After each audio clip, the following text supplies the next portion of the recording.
The biggest Naruto lie everyone believes. Akala mo ba tungkol sa hard work beats talent ang Naruto? Paano kung sabihin ko na mali ang paniniwalang ito, at milyon-milyong fans, ang hindi talaga naintindihan ang totoong mensahe ng serye? Sa video na ito, sisirain natin isa-isa, ang mga pinakasikat na argumento laban sa Naruto, at ipapakita kung bakit ang mga ito ay sobrang layo sa tunay na kwento, na gustong ikwento ni Masashi Kishimoto. Pagkatapos mong mapanood ito, baka hindi mo na muling tingnan ang Naruto, sa parehong paraan. Sa loob ng maraming taon, unti-unting dumami ang mga taong nagsasabing, bumagsak ang kalidad ng Naruto, nawala ang tema nito, at sinira ng ending ang buong serye. Pero tama nga ba talaga sila? Sa video na ito, tatalakayin natin kung bakit mali ang ilan sa mga pinakasikat na kritisismo, laban sa Naruto. Talaga bang naging mahina ang kalidad ng Naruto, o natabunan lang ito? Talaga bang tinalikuran nito ang tema ng hard work? O talaga bang naging chosen one si Naruto, at sinira ang buong kwento? Talaga bang walang saysay ang laban ni Naruto at Pain, Obito, at Sasuke? Dito natin aalamin ang tunay na mensahe ng Naruto, at kung bakit isa pa rin ito sa pinakamagandang shonen anime, sa lahat ng panahon. Kung mahilig ka sa anime analysis, deep storytelling, at Naruto discussions, siguradong para sa iyo ang video na ito. Like, subscribe, at share, para sa mas marami pang anime content. Sa tuwing pinag-uusapan ang Naruto ngayon, parang mas madalas mo nang marinig ang mga negatibong opinyon, kaysa papuri. May mga tao kasi na, nagsasabing overrated ito. May mga nagsasabi rin naman na, nasira ang ending. At may mga nagsasabing basura na raw ang Naruto, simula pa lang. Pero alam mo kung ano ang mas nakakagulat? Marami sa mga kritisismong ito, ay paulit-ulit lamang na inuulit ng mga tao, nang hindi talaga nila sinusuri kung tama ba ang mga ito. At sa lahat ng argumento, laban sa Naruto, may isa na marahil ay pinakamaraming beses kong narinig. Naruto was about ninjas, then it turned into Dragon Ball Z. At sa totoo lang, isa ito sa pinakamahinang argumento, na narinig ko sa anime community. Dahil kung iisipin mo ng mabuti, hindi naman kailanman naging realistic ninja story ang Naruto. Sa unang episode pa lamang, ipinakita na agad ang Nine-Tailed Fox, na kayang magwasak ng mga bundok, at magdulot ng napakalalaking sakuna. Hindi pa nagsisimula ang kwento, ipinakita na agad sa atin ang napakalaking antas ng kapangyarihan, sa mundo ng Naruto. May mga higanteng puloka, may mga dambuhalang ahas, may mga taong naglalabas ng apoy sa bibig. May mga gumagamit ng kidlat, sa kanilang mga kamay. May mga halimaw na kayang magwasak ng buong syudad. Kaya bakit nagulat ang mga tao, nang naging mas malaki ang scale ng mga laban, sa Shippuden? Hindi ba't natural lamang iyon? Habang lumalakas ang mga karakter, mas lumalaki rin ang mga banta. Mas lumalakas ang mga kalaban. At mas tumitindi ang mga laban. Hindi ito bigla ang pagbabago. Isa itong progresibong pag-angat ng antas ng kapangyarihan, na itinanim na mula pa sa simula. Ngunit mas malaking problema pa ang isa pang argumento. At ito ang madalas kong marinig. Naruto abandoned the theme of hard work. Sa madaling salita, sinasabi ng mga tao na nagsimula si Naruto bilang underdog na nagsisikap, ngunit kalaunan ay naging espesyal lamang dahil sa kanyang kapalaran. At dito ko talaga masasabi na maraming tao ang hindi naintindihan ang tunay na tema ng serye. Dahil hindi kailanman tungkol sa hard work ang Naruto. Oo, mahalaga ang pagsisikap. Oo, nagsanay si Naruto. Oo, pinaghirapan niya ang kanyang mga kakayahan. Pero hindi yun ang sentrong mensahe ng kwento. Kung hard work ang pangunahing tema ng Naruto, bakit hindi si Rock Lee ang pangunahing karakter?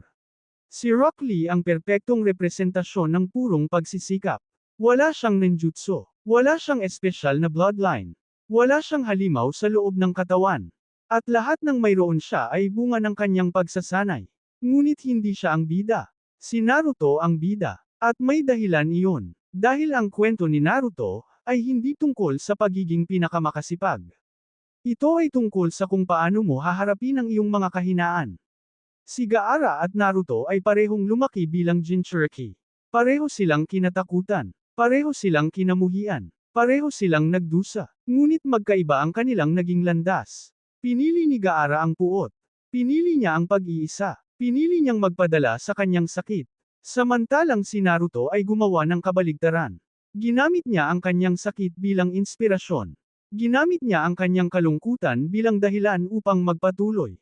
At dito natin makikita ang tunay na tema ng Naruto. Hindi ito tungkol sa hard work. Ito ay tungkol sa pagpili. Tungkol ito sa kung paano mo haharapin ang mga pagsubok ng buhay. Tungkol ito sa pag-convert ng kahinaan tungo sa lakas. Ang Nine Tails na dahilan ng kanyang paghihirap ang siya ring naging pinagmulan ng kanyang pinakamalaking kapangyarihan. Ngunit hindi dahil basta-basta niya itong nakuha. Kinailangan niyang maunawaan si Kurama. Kinailangan niyang baguhin ang puso nito. Kinailangan niyang buuin ang tiwala nito. At iyon ang dahilan kung bakit napakalalim ng relasyon nila. Hindi ito simpleng power-up. Isa itong simbolo ng paglago bilang tao. Ganito rin ang nangyari kina Pain at Obito. Hindi nanalo si Naruto dahil mas malakas siya. Nanalo siya dahil nabago niya ang kanilang pananaw. Nabago niya ang kanilang puso. At iyon ang tunay na tagumpay.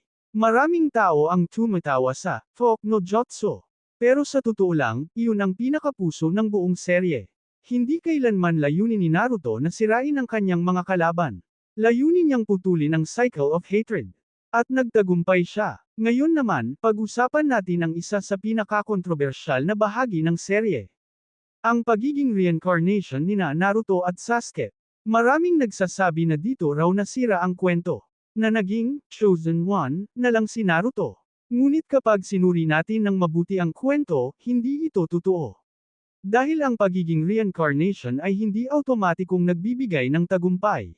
Maraming reincarnation bago sina Naruto at Sasuke. At karamihan sa kanila ay hindi naging mahalagang tao sa kasaysayan. Ang mahalaga ay hindi kung sino ang reincarnation. Ang mahalaga ay kung anong mga desisyon ang kanilang gagawin. Nabigo si Ashura. Nabigo si Hashirama. Ngunit nagtagumpay si Naruto. Hindi dahil espesyal siya, kundi dahil pinili niyang gawin ang hindi nagawa ng mga nauna sa kanya. Pinili niyang baguhin si Sasuke. Pinili niyang tapusin ang siklo ng galit. Pinili niyang maniwala sa iba. At iyon ang dahilan kung bakit naging matagumpay siya. Sa huli, ang Naruto ay hindi kwento tungkol sa isang batang nagsikap lamang hanggang maging malakas. Ito ay kwento ng isang batang itinuring na halimaw ng buong mundo ngunit piniling manatiling mabuting tao.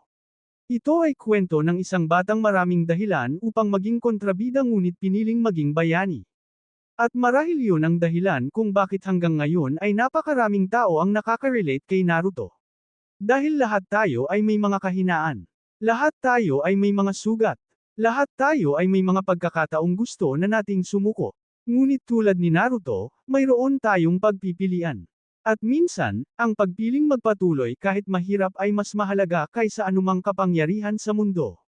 At ikaw, sa tingin mo ba ay mali ang mga kritisismo laban sa Naruto o may punto pa rin ang mga ito? Ibahagi mo ang iyong opinyon sa comment section, huwag kalimutang mag-like, mag-subscribe, at i-share ang video na ito. Maraming salamat sa panunood, at hanggang sa susunod na anime analysis, ngunit ang tanong, naintindihan ba talaga ng karamihan, ang tunay na mensahe ng Naruto? Mainit na tanong. Kung hindi pala tungkol sa hard work ang Naruto, ano sa tingin mo ang tunay nitong mensahe? Team, hard work theme, ka ba o team, breaking the cycle of hatred? Comment lang kayo, at babasahin ko lahat ng sagot ninyo.